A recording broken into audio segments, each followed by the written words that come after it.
জয় হিন্দ বন্ধুসকল, আটাইতকৈ good news আপোনালোকৰ বাবে।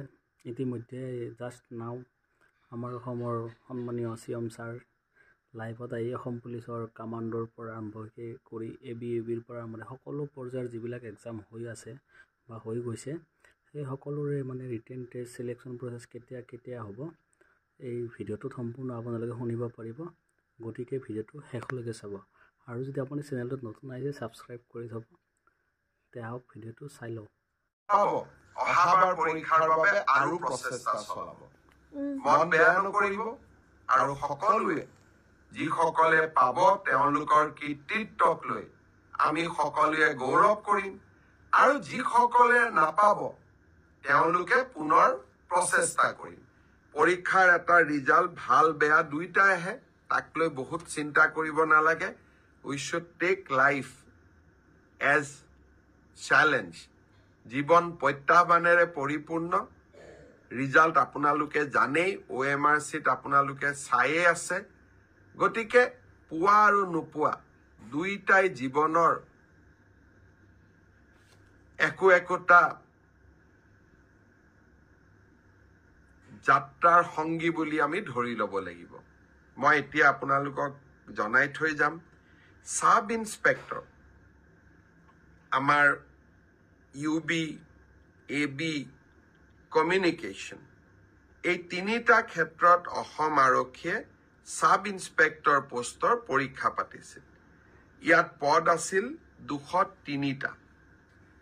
ইয়াৰে ইতিমধ্যে লিখিত পৰীক্ষা হৈ গ'ল, আৰু এই লিখিত পৰীক্ষাত যিসকলে উত্তীৰ্ণ হ'ল, যিসকলে কাট অফ নম্বৰ পাবলৈ সক্ষম হ'ল, তেওঁলোকৰ তালিকা 6 মাৰ্চ তাৰিখে আৰক্ষী বিভাগে প্ৰকাশ কৰিব।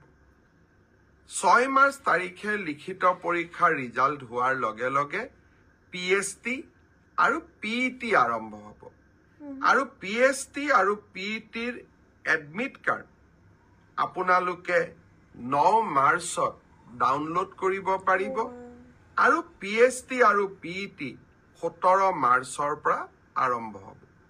এয়া হ'ল অসম পুলিচৰ সাব ইন্সপেক্টৰ UB, AB আৰু কমিউনিকেশ্যন, ইয়াৰ বাবে যি পৰীক্ষা হৈছিল।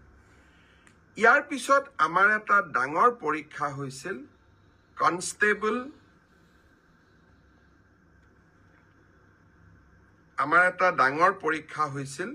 সেইটো হ'ল constable UB, constable AB, constable communication আৰু sub officer fire and emergency service. কনষ্টেবলৰ UBত পোষ্ট আছিল 1760টা, কনষ্টেবল ABত পোষ্ট আছিল 2301টা, কনষ্টেবল কমিউনিকেশ্যনত পোষ্ট আছিল 466টা, আৰু সাব অফিচাৰ ফায়াৰ ছাৰ্ভিচত পোষ্ট আছিল মাত্ৰ 1টা। এই গোটেই পৰীক্ষাটোৰ ইতিমধ্যে PST আৰু PET কমপ্লিট হ'ল। এই পৰীক্ষাটোৰ যিসকলে PST, PETত কোন পাছ কৰিলে, ইয়াৰে ৰিজাল্ট অসম আৰক্ষীয়ে 12 মাৰ্চ তাৰিখে ঘোষণা কৰিব।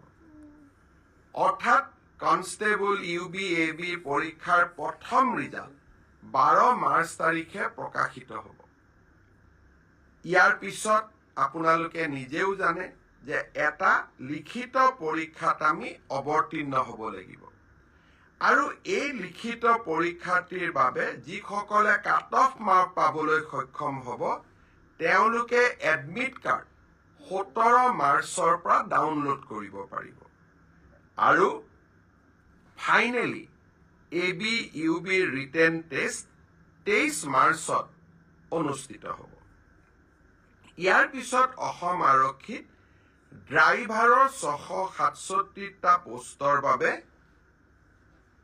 PST আৰু PET অনুষ্ঠিত হৈছিল।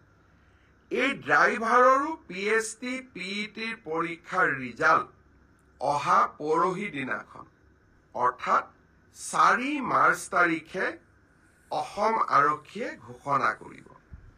ইয়াৰ পিছত স্বাভাৱিকভাৱে ড্ৰাইভিং টেষ্ট হ'ব, আৰু ড্ৰাইভিং টেষ্টৰ পৰীক্ষাৰ বাবে এডমিট কাৰ্ডো 4 তাৰিখৰ পৰা লাভ কৰিব পাৰিব আৰু ৰিটেন টেষ্ট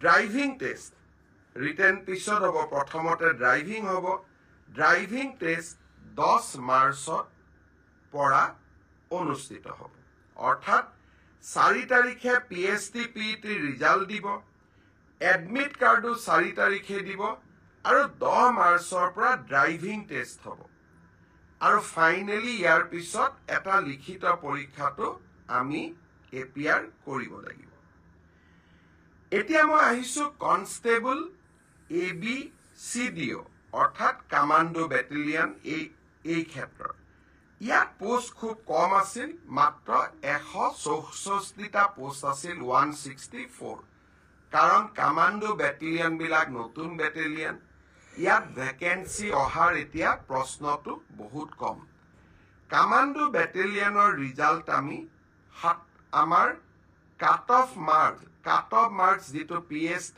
আৰু PET যেটো কাট অফ মাৰ্ক তাক আমি 27 মাৰ্চ তাৰিখে ঘোষণা কৰিম অৰ্থাৎ কমান্ডো বেটেলিয়নৰ 164 পদৰ বিপৰীতে আমাৰ যি ৰিজাল্ট হ'ব কাট অফ মাৰ্কস এনাউন্স হ'ব 27 মাৰ্চ তাৰ পিছত এডমিট কাৰ্ড আহিব 1 এপ্ৰিল তাৰিখে আৰু সাইকোমেট্ৰিক টেষ্ট 8 এপ্ৰিলৰ পৰা অনুষ্ঠিত হ'ব আমাৰ গ্ৰেড 4 অসম আৰক্ষীত 258টা পোষ্টৰ বাবে অনুষ্ঠিত হৈছিল গ্ৰেড 4 পৰীক্ষাৰ PST PET হৈ গ'ল আৰু কেইটামান হ'ব বাকি আছে 15 মাৰ্চলৈকে চলিব সেই ইয়াৰ PST PET ৰিজাল্ট আমি দিউতে কিছু পলম হ'ব 30 এপ্ৰিল পাবগৈ এয়া হ'ল